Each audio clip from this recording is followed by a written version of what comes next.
Iran, Russia ও চীনের একজোট হওয়ার খবরে ইউরোপীয় জোটের রাতের ঘুম হারাম।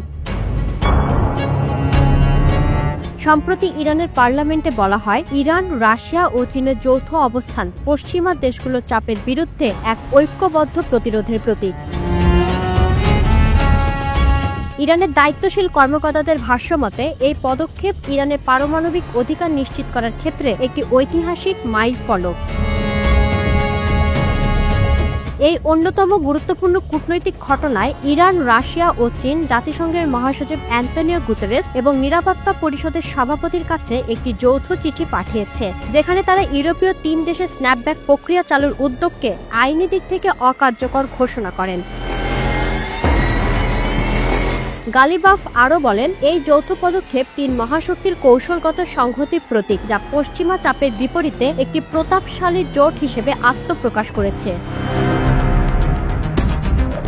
তিনি জানান, এখন আন্তর্জাতিকভাবে ইরানের ইউরেনিয়াম সমৃদ্ধকরণের অধিকার স্বীকৃতি হয়েছে, ফলে ইরানের পারমাণবিক ইস্যু আনুষ্ঠানিকভাবে জাতিসংঘ নিরাপত্তা পরিষদের এজেন্ডা থেকে সরিয়ে ফেলা হয়েছে। শনিবার জাতিসংঘে পাঠানো এক যৌথ চিঠিতে ইরান, রাশিয়া ও চীনের প্রতিনিধিরা জানান, ইউরোপীয় দেশগুলো স্ন্যাপব্যাক কার্যকর করার উদ্যোগের কোনো আইনি ভিত্তি নেই। চিঠিতে লেখা হয়, 3 ইউরোপীয় দেশের এই প্রচেষ্টা আইনি দিক থেকে ত্রুটিপূর্ণ এবং ভিত্তিহীন।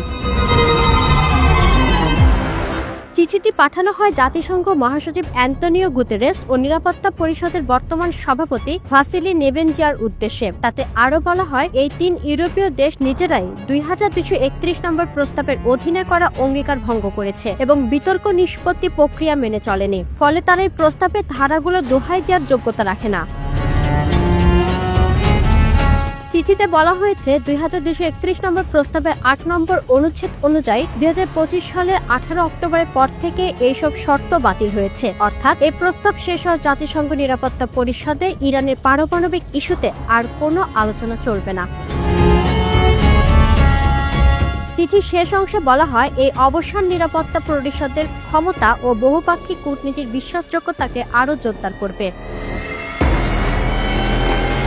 ইরান, রাশিয়া, চীনের এই ঐক্যবদ্ধ অবস্থান শুধু পশ্চিমা চাপের বিরুদ্ধে পাল্টা জবাবই নয়, বরং আন্তর্জাতিক রাজনীতিতে এক নতুন বাস্তবতার ইঙ্গিত, যেখানে বৈশ্বিক শক্তির ভারসাম্য আবারও নতুনভাবে সংজ্ঞায়িত হতে পারে।